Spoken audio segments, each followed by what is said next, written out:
Bonjour, ici Gilles pour Actualité-DVD.com et je vous parle du DVD de Légitime Défense, un film de Pierre Lacan distribué par TVA Film et qui m'en vedette Jean-Paul Rouve, Claude Brasseur et Olivier Gourmet, sorti en magasin le 26 juin 2012.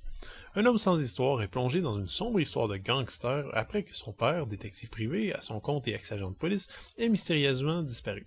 Bien vite, le pauvre homme sent les taux se resserrer alors que des truands menacent de s'en prendre à sa famille. Son seul espoir, retrouver son père.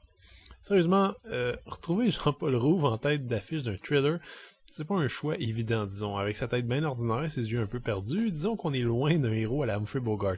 En même temps, je pense que Pierre Lacan savait exactement ce qu'il faisait en choisissant le jeune cinéaste qui signe ici son premier long métrage. Ça réfère pas mal plus au polar français des années 80 plutôt qu'à n'importe quel style de suspense qu'on a l'habitude de voir. Dès qu'on comprend ça, voir Jean-Paul Rouve en anti-héros devient somme toute assez naturel. Évidemment, on cherche à faire un thriller un peu classique, sans héros, sans pitoune, sans fusillade, sans beau char et de décors à baver.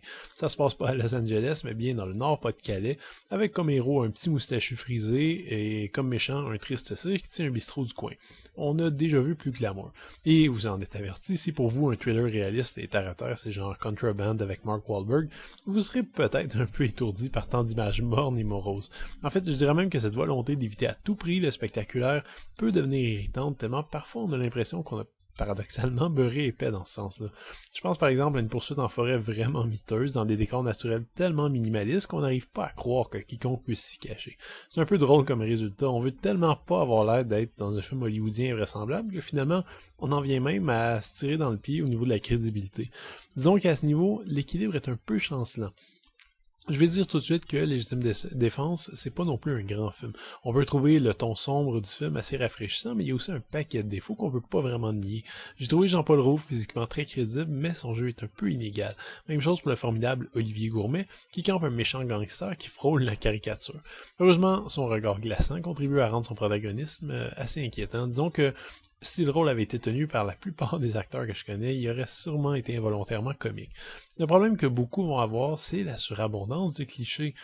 C'est drôle qu'au niveau du contexte des personnages et de l'aspect visuel, on a tellement cherché à éviter à tout prix le moindre lieu commun habituel des polars et qu'on n'ait pas appliqué cette même démarche au scénario. C'est là la grosse faiblesse de Légitime Défense puisque le public restreint auquel il s'adresse va lui en vouloir de servir autant de situations et de rebondissements éculés.